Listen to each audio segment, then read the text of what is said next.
میرے محبوب کریم علیہ السلام نے فرمایا اللہ پہ بھروسہ رکھ کے سویرے نکل جانا رزق کی تلاش میں۔ کس پہ بھروسہ رکھنا ہے؟ نکلنا تمہارے ذمے ہے، یہ نہ کہنا کہ گھر بیٹھوں گا تو یہیں آئے گا، نکلنا تمہاری ذمہ داری ہے، جتنی ذمہ داری ہے وہ پوری کرنا۔ اللہ پہ بھروسہ کر کے نکل جانا تمہاری ذمہ داری ہے، رب کا ذمہ ہے تمہیں رزق دینا، وہ ضرور تمہیں رزق پہنچائے گا۔ یا رسول اللہ صلی اللہ علیہ وسلم کس طرح پہنچے گا؟ تو ذرا حضور کے لفظوں کا حسن بھی دیکھیے۔ نبی پاک صلی اللہ علیہ وسلم نے فرمایا جس طرح موت تمہیں ڈھونڈ لیتی ہے نا کہ تم کہاں موجود ہو، جب وقت آتا ہے تو انسان پاکستان میں ہو تب بھی آ جاتا ہے، جدہ میں ہو تب بھی آ جاتا ہے، مکہ میں ہو یا مدینہ طیبہ میں وقت پھر بھی آ جاتا ہے۔ فرمایا جس طرح موت تم جہاں بھی ہو تم تک پہنچ جاتی ہے نا، اس طرح تمہارا رزق بھی تم جہاں موجود ہوتے ہو اللہ وہاں پہنچا دیتا ہے، پہنچا دیتا ہے۔ تو یا رسول اللہ صلی اللہ علیہ وسلم کس انداز میں؟ تو فرمایا نکل جانا تمہاری ذمہ داری ہے۔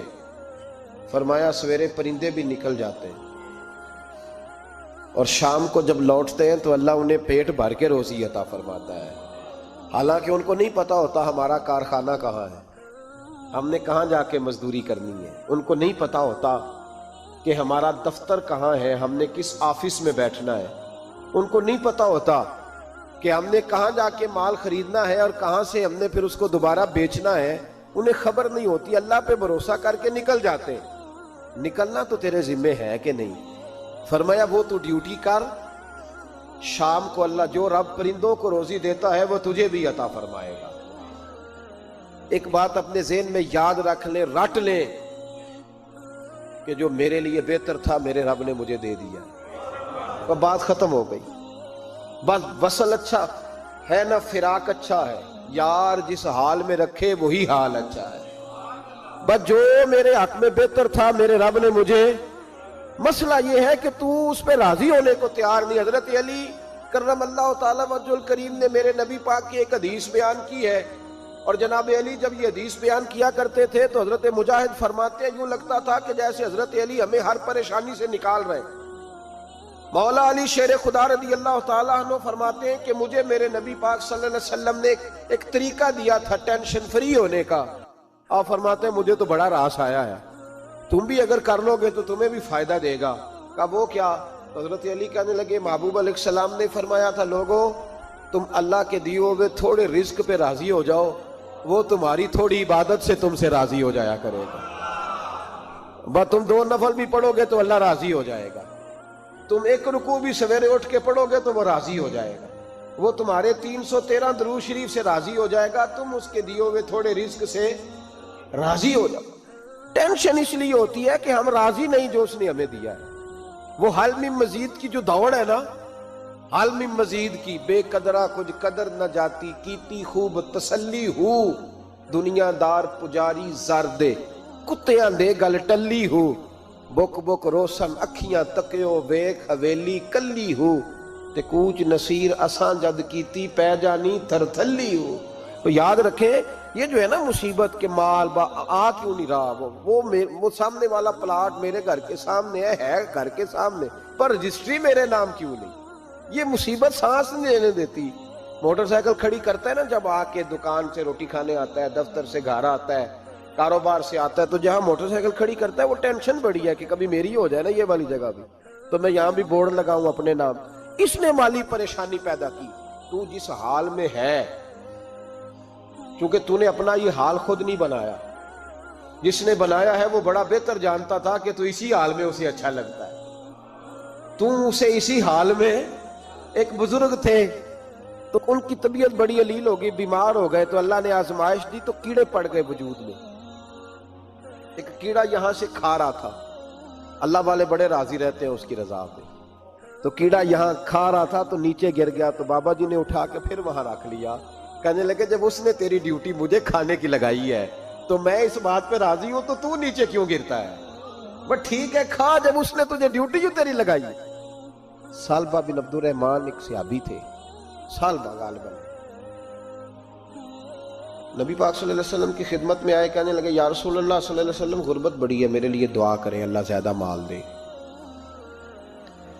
تو محبوب صلی اللہ علیہ وسلم نے فرمایا تو جس حال میں اچھا ہے وہ تیرے لیے بہتر ہے، جس میں تو ہے وہی حال تیرے لیے، فرمایا تو جس حال میں ہے نا وہ حال تیرے لیے بہتر ہے، اسی میں رہ۔ کہ نہیں حضور دعا کرے، فرمایا سال بعد تو باز آ جا، حضور دعا کرے، فرمایا تو باز آ جا، 2-3 دفعہ کہا، ضد کی، محبوب نے فرمایا جا پھر اللہ تجھے زیادہ پیسے دے گا۔ چند بکریاں خریدی، اتنی برکت ہوئی کہ بکریوں کے ریوڑ بن گئے، پھر کچھ بکریاں بیچ کے گائے خرید لی، ان کے بھی ریوڑ ہو گئے، پھر کچھ اونٹ اونٹنیاں لے لی، ریوڑ ہی ریوڑ۔ پہلے 5 وقت مسجد میں آتے تھے، اب فجر اور عشاء رہ گئی۔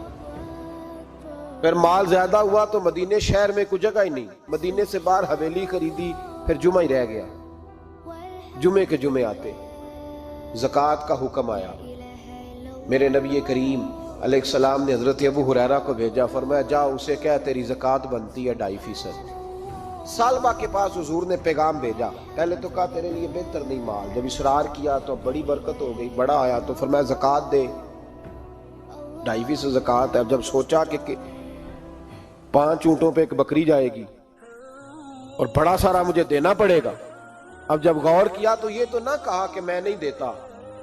حضرت ابو ہریرہ سے کہنے لگے نبی کریم علیہ السلام کی خدمت میں عرض کرنا کہ میں خود آؤں گا۔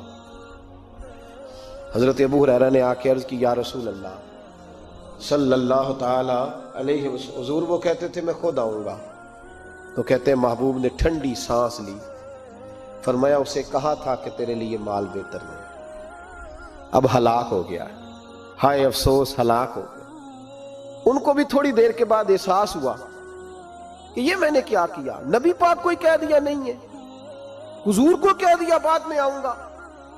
اب دوڑے آئے، عرض کی حضور میں سارا کچھ لے کے آیا ہوں، قبول کر لے۔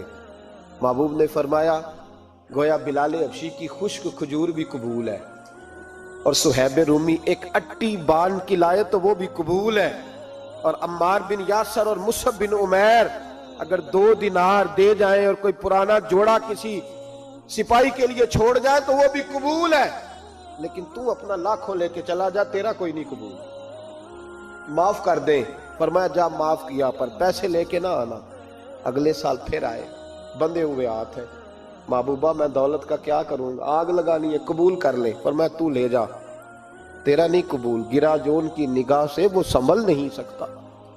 حضور نے وصال ظاہری کیا تو جناب صدیق اکبر کے پاس آئے، لاکھوں کا مال، ابو بکر قبول کر لو، تو جناب صدیق اکبر کہنے لگے اس کا کر لوں جس کا نبی نے نہیں کیا، چل جا کوئی نہیں چاہیے۔ حضرت عمر کے زمانے میں قحط پڑ گیا، بارشیں نہیں ہوتی، غلہ نہیں ملتا، حالات خراب ہے، مالی طور پہ بحران آ گیا، غربتیں، مجبوریاں، تکلیفیں، آ کے روئے، عمر میرا قبول کر لو، مجھے معافی تو مل گئی تھی نا۔ فرمایا معافی اپنی جگہ پہ، پر جس کا مصطفیٰ نے قبول نہیں کیا۔ بہت سارے لوگوں کو پتہ ہی نہیں کہ ان کا قبول ہی نہیں ہوا، اور وہ الجھے ہوئے، انہیں خبر ہی نہیں کہ اصل بات کیا ہے۔ فرمایا جس کا مصطفیٰ کریم نے قبول نہیں کیا، اب ہیرے اور جواہرات بھی لے کے آئے تو بھوکے مریں گے، پر اس کا قبول، اس بات پہ راضی رہو اس حال میں اللہ نے رکھا ہوا، اس حال میں راضی رہو۔ جو مصیبت ہے نا دیکھنی کہ وہ بھی میرے پاس، تمہیں کیا پتا، کبھی پوچھ تو صحیح اس سے وہ کس مصیبت کا شکار ہے، جو مالی طور پہ بڑا امیر ہے، تو اس کی طرف دیکھ کے اپنا دل برا کرتا ہے۔ بس جس حال میں رب نے رکھا ہے اس حال میں رہ۔ حضرت عثمان غنی کے زمانے میں تو وہ وصال کر گئے، لیکن بھائی تو جس حال میں تیرا رب تجھے رکھتا ہے اس حال میں رہ، تیری مالی پریشانیاں ختم ہو جائیں گی۔ اور پھر